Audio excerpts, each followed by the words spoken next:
Welcome to Groundwater Rising. This podcast is all about flooding, with a focus on the forgotten source of flooding, groundwater flooding. Groundwater flooding is the least understood, least monitored and least reported on. It is often left out of the conversation, so we're a podcast dedicated to changing that. I'm Katie Hargrave-Smith from Project Groundwater, and in this podcast I'll be speaking to community members from around the UK who have to deal with groundwater flooding and industry experts trying to help them. Together, we will uncover the latest research, innovation and strategies from the water sector, academia and beyond. Today, we are taking a short trip across the Irish Sea to explore how groundwater flooding impacts Ireland. As I always say, groundwater is an often overlooked form of flooding, but is that the case in Ireland? In this episode, we'll uncover the causes behind Ireland's groundwater flooding and whether they are different to those here in England. We'll look at how the Geological Survey Ireland responded and consider how we could learn from this work. And finally, we will discuss what is planned for the future in order to be more resilient to groundwater flooding. Joining me today is Dr. Ted McCormack, Senior Geologist in Geological Survey Ireland, specialising in groundwater flooding and climate change impacts to groundwater. Ted, welcome to Groundwater Rising. Hi Katie, nice to be here. So just to kind of start off, is flooding in general an issue in Ireland outside of groundwater flooding? Yes, increasingly so. There's been a few major floods over the last decade and a few flash flood incidents and a lot of damage, a lot of property, a lot of roads closed, etc. So yes. So there is a focus on flooding, and is groundwater flooding included within that? Yes, and increasingly so in the last decade or so, the last 2 decades especially, groundwater flooding has been increasingly acknowledged. I think similar to yourselves, it's been a bit of a forgotten thing or a misunderstood entity type of flooding for a long time. And then we got hit with a few bad floods since about 2009. There was a bad one 2016 and then 2020. And now it's really more close to the front of our thinking when we're coming and dealing with flooding. Before those times it was around, but not really as bad if there weren't those major flood events. It was not really paid attention to. And actually, I think, Ireland, we went through a few probably dry decades. I think 50s up to the 90s maybe. There wasn't really any groundwater floods happening. And as an unfortunate consequence, I think people forgot about them. People probably put houses and roads where they shouldn't have. And now we are dealing with the consequences of that a little bit. It's hard to say which is normal. Were they particularly dry years or was now particularly wet? The end of the story is that we're dealing with more floods now than we had in the past. And I'll extend that. There's interesting examples of when you go even further back of the evidence of groundwater flooding. We have these old maps dating back to the 1800s, really amazingly detailed maps, and they will highlight areas that say liable to floods. And these are often the groundwater flooding areas are picked off. And then in the later 1800s, there's a really great example of this unfortunate example in the west of Ireland. A railway was put straight through the middle of one of these areas because they didn't think of it, even though it had been flagged a long time before. And now that area, it's called Ballycar, that's an area of repeated groundwater flood incidents where that railway has had to close 5 or 6 times over the last 10, 15 years. But it's still a used railway in the non-groundwater flooding times. Yeah, it's still used. It's quite an important one of increasing importance, and it's very disruptive when it closes, and they are trying to figure out what to do about it. So the groundwater floods, they impact communities. I'm guessing you said already, so the infrastructure of like railways and such, but are homes impacted as well? For sure. Less homes then would be from a river flood or the typical floods that come into a city. The groundwater flooding is a lot more rural. A flood in one particular zone might affect only one house, or maybe up to 10 to 15 houses. That's usually the worst that you get. But the difference is, and I suspect this will be the same with yourselves, is the duration of the floods. So these people, not as many people get hit, but the people that do get hit are impacted for much longer than the other forms of flooding. And it's often, they get forgotten about. A river flood will happen, it'll make the news that night.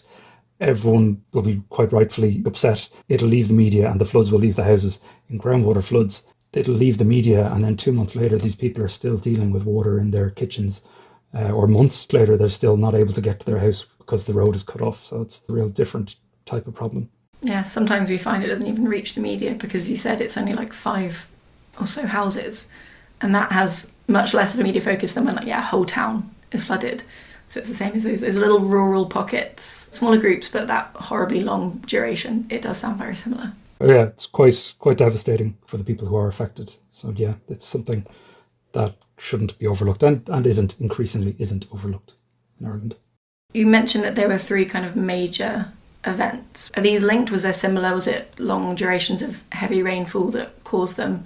And then these had 3 major groundwater floods? Yes, it's longer durations. Now, there would have been some storms in there. I know in 2016, there was a sequence of maybe 3 or 4 storms over the course of a month. None of those storms on their own would have caused the floods, but it's this accumulation of rainfall over longer periods that causes groundwater flooding. So the floods take a long time to get there. They take a lot of water to build up, and then they take a long time to leave as well. So did these incidents of major groundwater flood, did they bring around a change in how Ireland responds to groundwater flooding, how the research into groundwater flooding took off? Yes, they certainly did. In the 2016 flood especially, that's when things really started to kick off. Now, groundwater flooding, in a sense, had been a sort of target of research for years before that. That includes me. I was researching them. And I say them because a characteristic feature of groundwater flooding, which I'm sure we'll get to, is this lake called the turlough. And they are really fascinating on their own. Aside from the flooding, they do their own thing. The water goes up and down. It has its own special ecology because of that. And so they have been a target of research for a long time. Then when the context shifted to actually these turloughs are flooding too high now, it was quite useful in that sense because there was already a bit of knowledge of the mechanisms of how the groundwater functions in these places. So we had a good platform to build on. In 2016, it really honed the mind. There was a very, very bad flood, and the Geological Survey then stepped in with the focus on addressing the knowledge gap, because that was really one of the big issues. It had never been tackled with gusto, let's say. So we identified what was needed, which was more data. Like, we had no real understanding of how much volume of water was in these places, how fast it was getting there, how much water would need to be removed if you wanted to solve the flooding. The focus was on collecting data, as much data as fast as we could, modelling the turloughs then, using that data to model the turloughs, and then developing flood maps, both historic flood maps and predictive flood maps, the 10-year flood, 100-year flood, that sort of thing. That's where we got after a few years. That brought us up to about 2020. And then since then, the focus has shifted a little bit towards climate change and sort of maintaining the stuff we've got in place, but really looking towards the future and how things might change, both in terms of floods and drought, actually. And the flood maps that you mentioned, so are they national flood risk maps, or are they only some of those turloughs that you mentioned?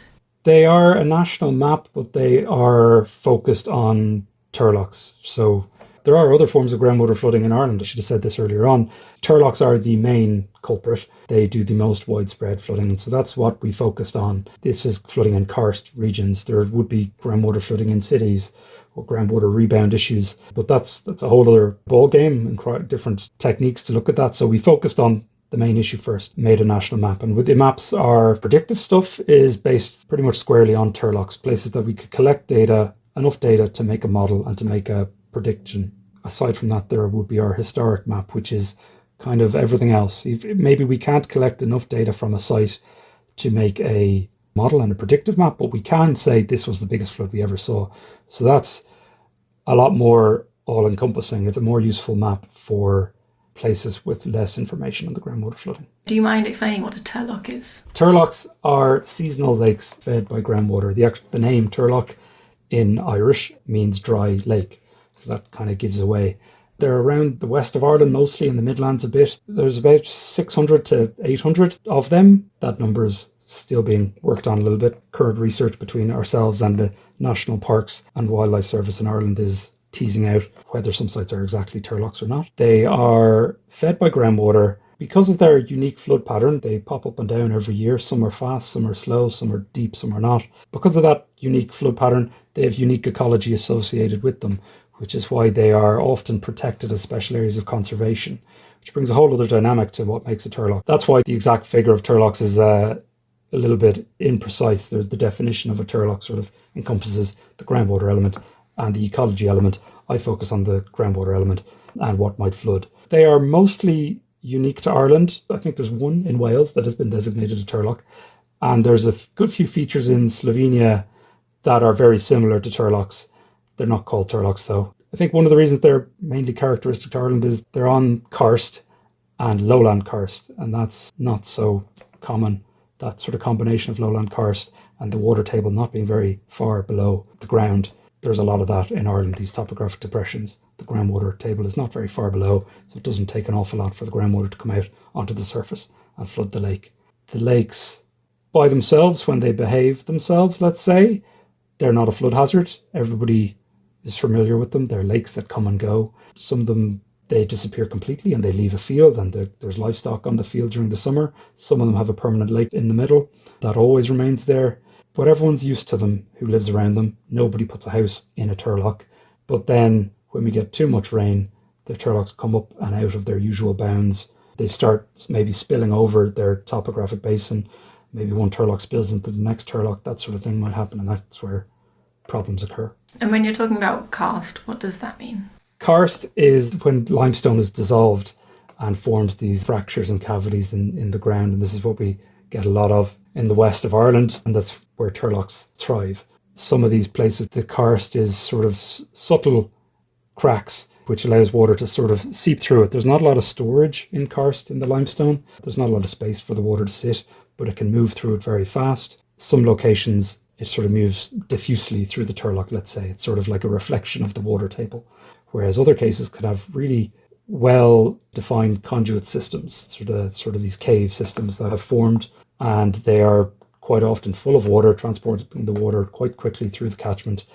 When these underground cave systems get over-inundated, basically, they surcharge up into the ground, and so you get the water often coming out of a swallow hole. So, we think of swallow hole as where the water goes in. We get these features in turloughs. They're called estivels. It switches between a swallow hole and a spring, depending on the conditions. And those will be sort of surcharge tanks, turloughs. That will be a lot in South Galway. There's a lot of turloughs that are like that. They can fill by large volumes very quickly. Even more so if there is a river added to the mix as well, because I mentioned turloughs are groundwater fed. That's part of the fundamental definition of them, but the definition is a little bit flexible, I have found. Lots of turloughs don't quite fully fit the bill. Many turloughs have a river coming into them. Some of them have a river coming out even. But the most quick filling turlough is one that has a river coming in and a swallow hole where the water comes out. So there's an almost unlimited amount of water that could come in the river, but the swallow hole has a limited capacity to drain it. So they can back up and fill by meters in a day. And so limestone is the bedrock, which is sort of adding to the groundwater flooding issue. Yes. My project focuses on chalk, and we have the lovely chalk streams, which similarly chalk streams that run not year round, only like during periods of the high water table. Most winters, very similar, I think, to the turloughs. Also very rare to the UK. So similar issue, not quite an issue. It's brilliant. We love having these amazing rare ecosystems. But then when there's flooding involved, suddenly you've got that issue where there's protections on things. And for us, that's with abstraction, because we're reducing abstraction to help protect the chalk streams. But that means that if we're abstracting less, is there going to be an issue with groundwater flooding? So does that protection on the turloughs ever make it more difficult to respond to the flooding issue if it's protected by, was it by EU law? Yeah, it's the EU Habitats Directive, and the EU Water Framework Directive also has some protection on them. So for sure, it complicates things. They're protected for good reason. They're very sensitive ecosystems, but they do slow down any attempt at resolving flooding. You could see the difference between now and previously. A lot of the largest turloughs in the country don't exist anymore because they drained them. Maybe over 100 years ago, a lot of them were drained. The largest one, which is called Turlough Moor, which in Irish means large turlough, it doesn't exist anymore. There's now a river where it used to be. So things were done a lot more easy breezy back then. They didn't really put a lot of thought into, I guess, the damage to the ecosystems. And now we do. And these things need to be thought of. And it's an important consideration. It slows down acting on flooding, but it can still get done. The solution to a groundwater flood in what we have in Ireland usually is get the water out of there. You usually can't slow down the water getting in. There's a lot of talk of slow the flow, sort of natural catchment methods. That's great. That works well in some contexts, but not really in a groundwater context. The water is getting in very slowly already. It's not the speed of it, it's the amount of it. You can't really edit that, but you can just get the water out with a channel. That's usually how it goes. There's a few schemes in Ireland at the moment which are designing channels to get the top of the floods out. And it's a complicated process because they have to prove that they aren't overly disrupting the flood pattern. They're only just skimming off the top, the really problematic flood levels, because if they disrupt the flood pattern, they disrupt the reason why the ecology is special, and it will change the nature of these special areas of conservation. So what you're trying to do is it's only those points, those rare points where there's such excessive rainfall that it's going above the basin level, the normal basin level of the turlough, and it's actually leading to flooding around the area, and that they're creating a channel to try and move that water away. Yeah, and I've neglected to say lots there, but I mean, one of the biggest things you have to be careful of is obviously where that water is going. You can't just put a channel in and send it willy-nilly somewhere else. It might cause a problem downstream. You have to really think hard about doing that. If you can get it out to the sea, that is, I guess, the ideal situation. There's issues with that. Is the water from the turlough the same chemistry as where you're putting it? But my very oversimplified point is, just get the water out of there. Yeah, at the moment where you focus on pumping, which is not a permanent solution, it means you have to go back and pump every single time. And similarly, where do you pump? Because how far can you move water realistically from somewhere that's not going to flood if you pump it there? So not an easy decision to make. Yeah, and that's interesting and topical in Ireland that you mentioned that pumping, because there's a groundwater flood at a place, a turlough called Lough Funchna, which is the most notable turlough problem in Ireland at the moment. It's a turlough, it's essentially still in flood right now. It's been, since 2016, it hasn't really ever dropped. It doesn't empty as frequently as other turloughs, and it's sort of been cascading up and up over the last few years. It's a real problem for the communities there. What's happening right now is that there is a pump bringing the water 2 kilometres down to the south out of the turlough and draining it. And that's a temporary solution. I think it's only planned to be there for 2 years, and then a more permanent solution will come into place. So I think that's the only place that I can think of pumping happening in Ireland, but there's a similarity that we have. So back to the Geological Survey Ireland. So you touched on the fact that this project started, you've done flood modelling, flood risk maps. What is the plan now? So what's being worked on at the moment? We've sort of pivoted towards climate change, and that covers floods, droughts and everything in between. But the products that we are sort of actively working on the flooding side of things, it's flood forecasting. So we're really trying to move forward on that. We've got all these models that we developed years ago and have been improving ever since, and we have links with our meteorological service in Ireland, Met Éireann. We've been combining these two products. We have functioning flood forecasts for a selection of sites where we can plug in the rainfall. We might only get 10 days of a rainfall prediction, so then we go to other sources. And the European Copernicus service has maybe a source that we might plug into our models, but also then just historic trends. We have 100 years of records. Let's plug them into our model and see how a turlough might behave based on the level it's at now. Past 100 years of rain, plug it in and see what it might do. And it gives you this kind of spectrum of what you might expect. So that's a product. We have it functioning, but we are sort of upscaling it to more sites and automating it. And so we hope to have that more readily available in a couple of years. That's one side of things. And then going even further into the future is climate change and how might turloughs be impacted by climate change. What do we think is going to happen? And in Ireland, it doesn't look great for groundwater flooding. We would expect increased magnitudes of floods, increased durations of floods, and increased frequency of groundwater floods. It's not consistent. Some places mightn't see much happening at all. And I should also highlight that with everything climate change, there's all this uncertainty. So we take the uncertainty from the climate change models and our uncertainty from our models. It's a cascade of uncertainty, but it all points one direction. Even with all the uncertainty, with climate change models, the greatest source of uncertainty is rainfall. They can have a pretty good idea of the way temperature is going, but rainfall is the one that goes a bit more all over the place. But even that said, you plug in all those models into our models of turloughs, run lots of ensembles, and they all indicate increased flooding in future. That's what we need to prepare for. So with the work that you had previously done with the channels that you mentioned, was the prediction of climate change run through those? So in that you mentioned about the potential for flood risk from the creation of these channels. Did that consider what would happen if there was increased flooding, increased rainfall? Or will these channels sort of have to be reviewed if the research says that, yeah, there's going to be much more excessive groundwater flooding in the future? Yes, that's actually a fascinating topic. It's a real challenging question for us. The answer is yes, climate change is accounted for, but it's really not easy. And it has been accounted for in existing schemes, and it's something we are currently trying to deal with. The problem is that with, let's say, rivers, you can come up with a design flow for a river. This is the flow that this flood scheme has to be capable of taking, and it'll, the town won't flood. And then that's your design flow, and you whack on a climate change factor like 20%, and that's how you take care of it, and you ensure it'll be safe in the future.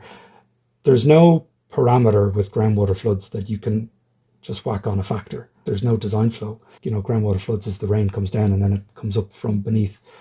There's nothing easy there. So we have to sort of take it backwards a step, and we get the meteorological predictions from the climate change models, all these ensembles of potential weather from the different climate change scenarios, the RCPs, into the future. We run them in our models and produce an awful lot of time series. And that's where we start playing with the statistics and we take it out. That's the general approach. I wish it was easier, but it's not. You have to really work on it more so than other types of flooding, I think. If it helps, I think you're doing a little bit better than we are in England when it comes to climate modelling for groundwater flooding. We keep on getting sort of mixed results. Sometimes it says it'll get worse. Sometimes it's like, oh, maybe it might get better due to like more drought and lower levels of the water table, and we're not entirely sure yet. It's a tricky one. So at least if that helps, you seem to know a little bit more. Well, yeah, I think we have different geologies for sure, so I'm sure we're both right. I hope we're both right. With ours, I'm talking mainly about the chalk, although I'd be interested to know, because we've got limestone and issues with groundwater flooding up in Lincolnshire Way, so there's a partner project, Project Groundwater, Greater Lincolnshire. They're looking at limestone, so potentially there's more similarities there. Could be looked into. Again, with some of our groundwater flooding predictions are maybe not that dramatic. They all just go one direction, which is worse, but some of them not as bad as others. And actually, I should point out, there is a sort of trend to that. We can sort of identify why the sites that are slower functioning are the ones that seem like they're going to get hit worse. So these are sites that have a longer memory, let's say, and they will absorb all of the disrupted climate change, rainfall heading their way. It will all sort of accumulate in them and cause a much worse impact. For example, Lough Funchna in County Roscommon, that's probably the slowest turlough in the country, and it is the turlough that is seemingly the most vulnerable to increases in precipitation. So it's panning out. It's actually a great example of almost where climate change is going to go, because we have these predictions of what rainfall might do in the future. In the last 10 years, we've actually kind of seen that rainfall in the area where Lough Funchna is. Annual average rainfall has been up about 12% over what we would expect by this, let's say, the reference period that we'd call it. That 12% increase, that's what we're sort of talking about, end of century, worst case scenario. So we're kind of getting a little preview of it at Lough Funchna, and we can see what it's done. It's not great. Is there anything you think that Ireland has done in response to groundwater flooding that is quite a good case study that other countries like England could learn from? It is the case of balancing the sensitivities of these areas with getting the water out. And a lot of these schemes are still ongoing. I don't know if we can draw conclusions from them yet. A lot of the larger schemes aren't implemented yet. The historic ones certainly are, and they just barreled through these catchments and got rid of the water. If that's what you want to do, you can do it, but we don't do that anymore. This sort of more modern way of dealing with these things, it's all sort of in the process. So I don't know if I've an answer to that question. Yeah, no, I do think it is true, because the difficulty of working in there, as you said, that's very legally protected for good reason, and understanding of the importance of the ecosystems is something that is quite impressive, actually. And it probably is a lot of hard work for the people who are doing it, and a lot of stress on them. Absolutely. And it's all still a work in progress. Yeah, not many schemes I can think of offhand that, say, started in the last decade and have reached completion yet. So we'll see how it all pans out. And obviously that climate research is still underway. Yeah, for another few years, 2 years or something like that, is on the project that we have at the moment, and then we will intend to come out with some academic papers and that sort of thing, publish the results. I should have put that caveat on everything I said, is that it's all still in development research. Maybe it'll change. I don't think the broad conclusions will change. So is there anything that when it comes to groundwater flooding in Ireland that you think we've not covered? I think one interesting development that we've pushed on in Ireland, that we've sort of had to push on, is remote sensing and observation of turloughs using satellite imagery, because there's hundreds and hundreds of turloughs and we don't have hundreds and hundreds of data loggers or the resources to monitor all these sites. So we turned to Earth observation because turloughs are almost the perfect feature to watch from space, because they are large enough to see and slow enough that you can track their progress by repeated satellite flyovers. We embarked on this a few years back, got really stuck into it, and used the Sentinel-1 satellite constellation from the European Space Agency. These are synthetic aperture radar satellites. So radar based, not the usual optical stuff that you might think of with satellite imagery. But that's great because it sees through the clouds and it works all weather. So you can rely on an image coming in and being usable. It's a bit fuzzy. It's not as easy to look at. It takes a lot more post-processing than a normal satellite image, but you can still get some good stuff out of it. And so we built this system that pulled in information and automatically classified what is a flood and what isn't a flood and all these images. And we used that to create our sort of one-off flood maps. So we just mapped everything that we saw as flooding. We did it not just as a snapshot, but over a whole year to try to get the highest extent of flooding in a full year. You're not looking at any moment in time, you're looking at a full spectrum.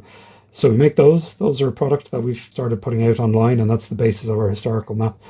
But then you go a little bit further and sort of zone in on certain turloughs that you really want data from, and you can reconstruct the flood pattern using these satellite images. I mean, quite complicated to carry out, but it boils down to having lots of images and having the topography. With those two ingredients, you can look at an image and tell how high the flood is.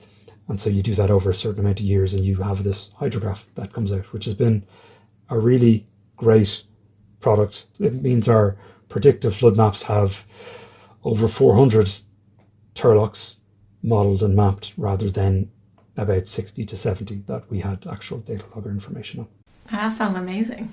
It was great, really fascinating thing to do. I hadn't done any Earth observation before that, and full of potential. I think it's useful beyond what we did. It would be useful maybe in UK floods when they're not being monitored. You can go and use the satellite technology on it. So I think there's a potential there. Definitely. I think one thing I struggle with is the lack of images of groundwater flooding. So if you want to get someone interested in something, it's a lot easier when you have images to show it.